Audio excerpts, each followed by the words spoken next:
प्रभु यीशु मसीह के नाम से सबको जय मसीह की। आज का वचन है मत्ती रचित सुसमाचार उसका 4 अध्याय 4 वचन। यीशु ने उत्तर दिया, लिखा है, मनुष्य केवल रोटी ही से नहीं परंतु हर एक वचन से जो परमेश्वर के मुख से निकलता है जीवित रहेगा।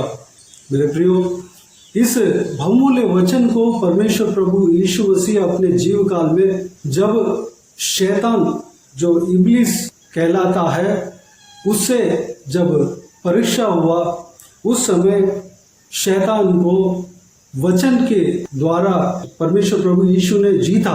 3 वचन यहाँ पर कहा गया है। उस वचन में पहला जो परीक्षा था, उस परीक्षा को इस वचन के द्वारा परमेश्वर प्रभु यीशु ने जीतते हुए यहाँ पर हम देख सकते हैं। शैतान उनके पास आकर इस प्रकार प्रभु यीशु से कहता है, यदि तू परमेश्वर का पुत्र है तो कह दे कि ये पत्थर रोटियां बन जाएं।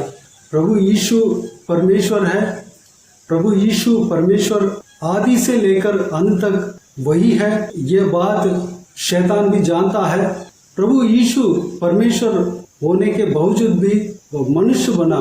प्रभु यीशु परमेश्वर है, वह इसलिए मनुष्य बना कि हम सबके पापों को उठाकर खत्म करने के लिए और हम छुटकारा पाले, सारे मानव जाति अनंत मृत्यु से बचने पाए।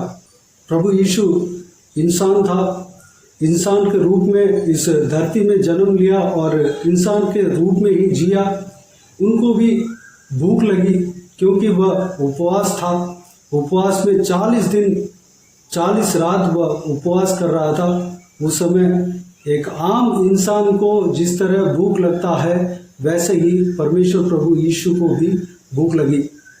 उस समय इब्लिस यानी कि शैतान प्रभु यीशु मसीह के पास आया और इब्लिस ने कहा कि ये सारा पत्थर को देखो, ये तुम अगर चाहे तो इस पत्थर को रोटियां बनाकर खा सकते हो, पत्थर को रोटी बनाकर खा लो। वह जानता है कि परमेश्वर प्रभु यीशु से सब कुछ संभव है, सब कुछ कर सकता है, लेकिन वह परीक्षा देने के लिए, वह इस तरह उनके उपवास को बिगाड़ने के लिए, भड़काने के लिए और जो परमेश्वर के इच्छा के अनुसार, जो यहोवा परमेश्वर के इच्छा के अनुसार प्रभु यीशु मसीह को चलना था, उस मार्ग को तोड़ने के लिए शैतान कोशिश करता है।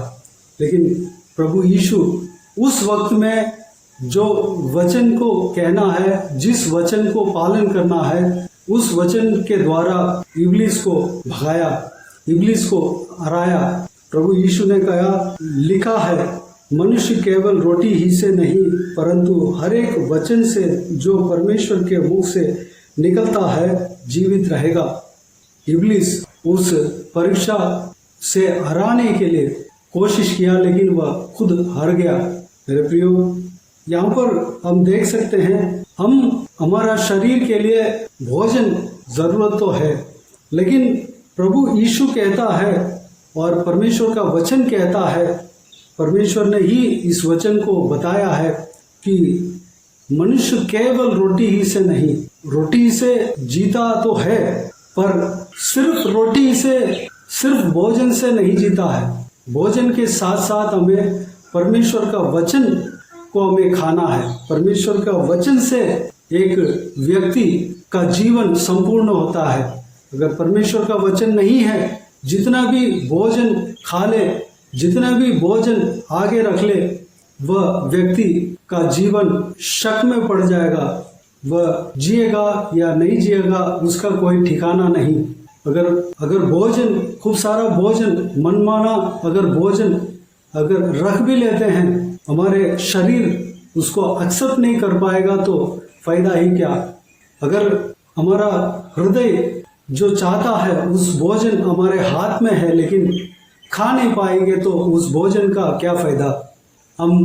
हमारा शरीर के लिए भोजन तो ज़रूरत है, रोटी ज़रूरत तो है। रोटी खाने से हमें हमारा जीवन में ताकत तो मिलता है, लेकिन साथ साथ हमारे शरीर के लिए परमेश्वर का वचन का ज़रूरत है।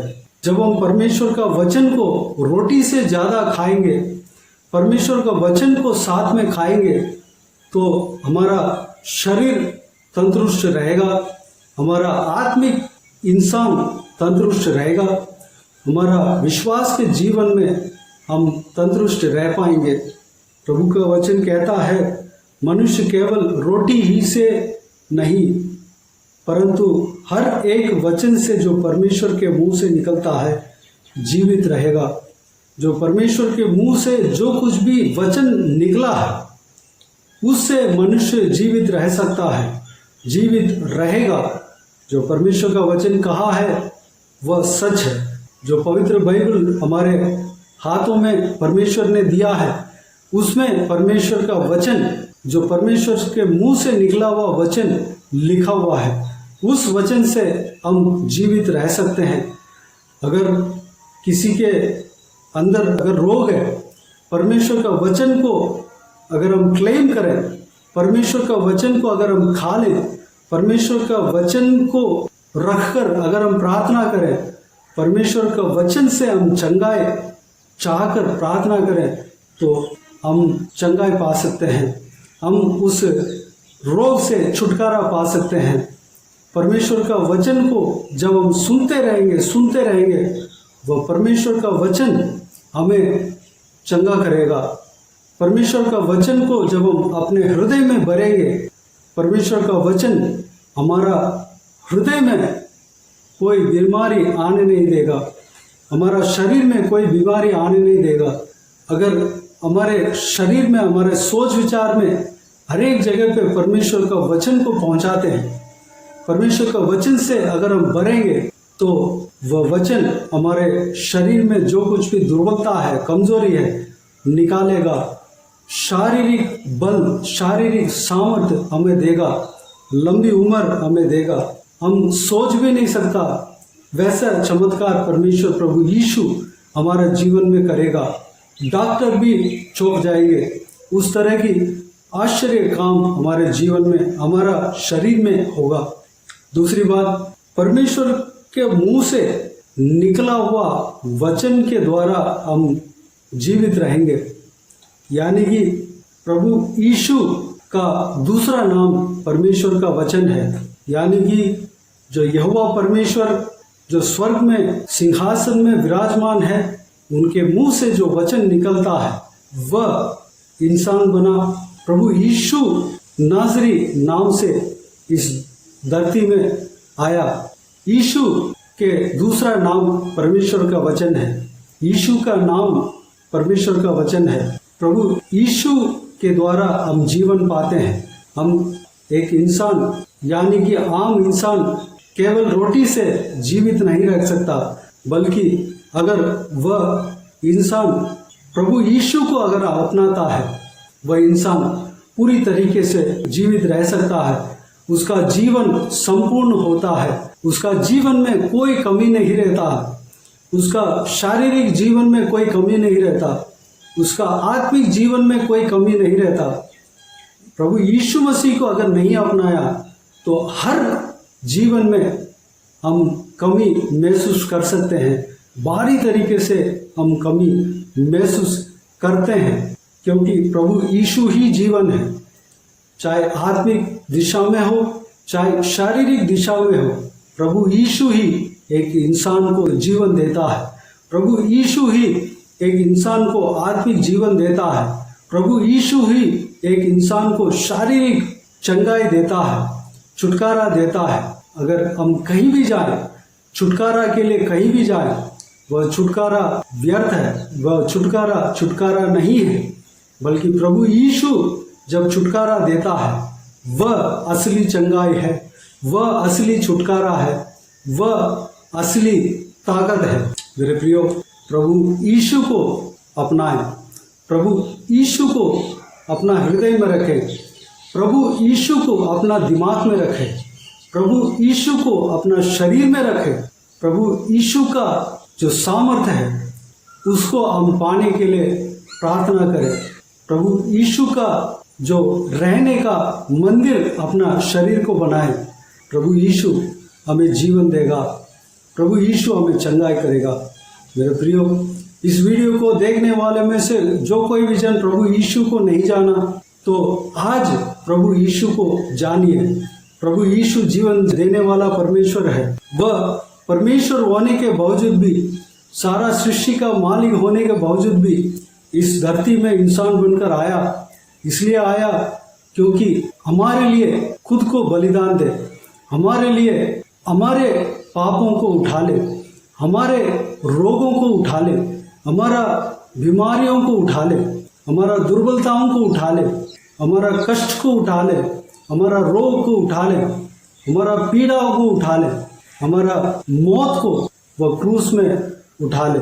इसलिए इस धरती में प्रभु यीशु आया और सारे मानव जाति का पापों को उठाया और शापों को, बंधनों को, रोगों को और बीमारी को, मौत को उठाया और क्रूस पर खत्म कर दिया। जो कोई भी जन प्रभु यीशु के ऊपर विश्वास रखता है, वह सारे चीज़ों से, जिस चीज़ के वजह से पीड़ा में पड़े हैं, उस सारी चीज़ों से छुटकारा पाएंगे। प्रभु यीशु को अपनाएं। हम भोजन अगर जो हमारे आगे रखे हैं, हम चाहे जितना भी कमा लें, जितना भी भोजन हम खरीद लें, बना लें, खाने की कोशिश करें, वह भोजन हमें जीवन नहीं देता। केवल वो भोजन हमें जीवन नहीं देता, बल्कि प्रभु यीशु हमारे साथ होना चाहिए, हमारे अंदर होना चाहिए। प्रभु यीशु का वचन हमारे अंदर होना चाहिए, तब हम जीवित रह पाएंगे। इस बात को हमें विश्वास करना है। प्रभु यीशु से हमें प्रार्थना करना है। प्रभु यीशु का वचन के ऊपर विश्वास करना है। प्रभु यीशु का वचन को ग्रहण करना है। प्रभु यीशु के पीछे चलना है। प्रभु यीशु परमेश्वर है। इस बात को हमें विश्वास करके प्रभु यीशु के साथ चलने के लिए अपने आप को परमेश्वर के हाथों में सौंपना है। प्रभु यीशु आपको जीवन देने वाला परमेश्वर है। प्रभु यीशु आपको चंगाई करेगा। आइए हम प्रार्थना में जाएं। स्वर्ग पिता दयालु परमेश्वर, आपको धन्यवाद देता हूँ आज के इस आपके बहुमूल्य वचन के लिए। आपको धन्यवाद देता हूँ परमेश्वर, बीते हुए दिनों में हमें संभाला, बचाया, सुरक्षित रखा। आपको धन्यवाद देता हूँ आज के इस बहुमूल्य वचन के द्वारा हमने जो कुछ भी देखा है, सारे बातों के लिए आपको धन्यवाद देता हूँ परमेश्वर। पिताजी, हमने जो आपके इस संसार में मनुष्य बनकर आए थे, उस समय आपको परीक्षा आया, उस संभव को हमने देखा है परमेश्वर। उस संभव में पिताजी आप आपके वचन के द्वारा शैतान को जीता परमेश्वर, शैतान को भगाया परमेश्वर। उस वचन को हमने मनन किया परमेश्वर, आपको धन्यवाद देते हैं पिताजी। मनुष्य केवल रोटी ही से नहीं परमेश्वर, भोजन ही से नहीं, बल्कि आपके मुंह से जो निकला हुआ वचन के द्वारा जीवित रहता है परमेश्वर। पिताजी, हम जितना भी कमा लें, जितना भी भोजन को तैयार कर लें, जितना भी हम भोजन करने का लायक बन जाएं, लेकिन हमारा शरीर अगर साथ नहीं देता तो उस भोजन व्यर्थ है पिता परमेश्वर। आप हमारे जीवन में आना चाहिए, तब हमारा शरीर ताकतवर होगा, हमारा जीवन परमेश्वर एक मतलब का होगी परमेश्वर, संपूर्ण होगा पिता। धन्यवाद देता हूँ, आप जीवन देने वाला परमेश्वर हो। आपका दूसरा नाम परमेश्वर का वचन है पिता परमेश्वर। आपके वचन को हमारे हाथ में आपने दिया है, उस आपके बहुमूल्य वचन को जो आपके मुंह से निकला है, उस बहुमूल्य वचन को हमारे हाथ में दिया है परमेश्वर। उस बहुमूल्य वचन को हम पढ़ने पाए, मनन करने पाए, अनुग्रह देना पिताजी, विश्वास करने पाए। उस आपके वचन को आपके बहुमूल्य वचन को हमारे हृदय में डालने पाए, भरने पाए। हमारा सोच विचार में, हमारा हर एक अंग में आपके वचन को डालने पाए, भरने पाए परमेश्वर। अनुग्रह देना पिता। आप परमेश्वर का वचन हो, आपको हम ग्रहण करने पाए, आपको हमारा हृदय में रखने पाए, हमारा शरीर में रखने पाए परमेश्वर। अनुग्रह देना पिता। आपके साथ साथ हम चलने पाए, हम आपके ऊपर विश्वास रखते हैं पिताजी। आप हमारे लिए धरती में इंसान बनकर इसलिए आया कि हम पाप से छुटकारा पाएं, हम रोग से छुटकारा पाएं, हम बंधन से छुटकारा पाएं, हम परमेश्वर, हम हालेलुया पाप से छुटकारा पाने पाएं, हम बंधन से छुटकारा पाने पाएं, हम रोग से छुटकारा पाने पाएं, हम श्राप से छुटकारा पाने पाएं परमेश्वर जो कुछ भी पीड़ाओं के कारण है तो सारे कारण से, सारे वजह से हम छुटकारा पाने पाए परमेश्वर। हालेलुया, धन्यवाद देता हूँ पिताजी, आप हमारा हृदय में बस जाना परमेश्वर। आपके ऊपर विश्वास करते हैं पिता, आप अनादिकाल से लेकर अनंत काल तक आप परमेश्वर हो पिताजी। हमें जीवन देने वाला परमेश्वर आप हो पिता, सारा सृष्टि का मालिक आप हो परमेश्वर। धन्यवाद देता हूँ। हमारे शरीर के लिए चंगाई कहीं और से नहीं बल्कि आपसे जो मिलता है वही हमें सही चंगाई देता है परमेश्वर। धन्यवाद देता हूँ। वही हमें सही छुटकारा देता है, वही हमें एक संपूर्ण जीवन देता है परमेश्वर। धन्यवाद देता हूँ पिता। सारे जनों को जो इस वीडियो को देख रहे हैं उन सभी को आशीष देना, संभालना, सुरक्षित रखना। जो कोई भी जन बीमार है परमेश्वर आपके हाथों में सौंपते हैं, उन सभी को आशीष देना, विश्वास में बढ़ने के लिए अनुग्रह देना पिता। हालेलुया, हर एक के ऊपर आपके हाथ हमेशा बने रहने पाए परमेश्वर। सभी के जीवन में कार्य करना पिता। सारा बीमारी को परमेश्वर प्रभु यीशु मसीह के नाम से हालेलुया दूर करता हूँ परमेश्वर। चंगाई होने पाए प्रभु यीशु मसीह के नाम से चंगाई घोषणा करता हूँ पिता। धन्यवाद देता हूँ। हालेलुया, चंगाई दिया, धन्यवाद देता हूँ परमेश्वर। हालेलुया, सारे दुआ प्रार्थना को सुना, ग्रहण किया, धन्यवाद देता हूँ। सारा दुआ प्रार्थना को प्रभु यीशु मसीह के नाम से मांगता हूँ, सुन और ग्रहण कर। आमीन आमीन। प्रभु यीशु मसीह के नाम से प्रभु यीशु मसीह का आशीष और अनुग्रह हम सभी के ऊपर बने रहें। आमीन आमीन। मेरे प्रियो, इस चैनल को सब्सक्राइब करें और शेयर करें। अगर किसी को भी प्रार्थना का विषय हो तो डिस्क्रिप्शन में दिए हुए नंबर पर कॉल करके प्रार्थना करा सकते हैं। हम आपके लिए प्रार्थना करेंगे। आप हमारे लिए प्रार्थना कीजिए इस सेवकाई के लिए, इस सेवकाई के उन्नति के लिए, इस सेवकाई में जुड़े हुए हर एक जन के लिए, हर एक आत्मिक उन्नति के लिए, तरक्की के लिए, आत्मिक आशीष के लिए, संसारिक आशीष के लिए, पारिवारिक आशीष के लिए प्रार्थना करें। परमेश्वर आप सबको आशीष दें। इस सेवकाई के द्वारा परमेश्वर आपके जीवन में कार्य किया हो वह भी हमें बता सकते हैं, ताकि हम सब मिलकर परमेश्वर को धन्यवाद दे सके, महिमा कर सके। प्रभु यीशु आप सबको आशीष दे। आमीन आमीन।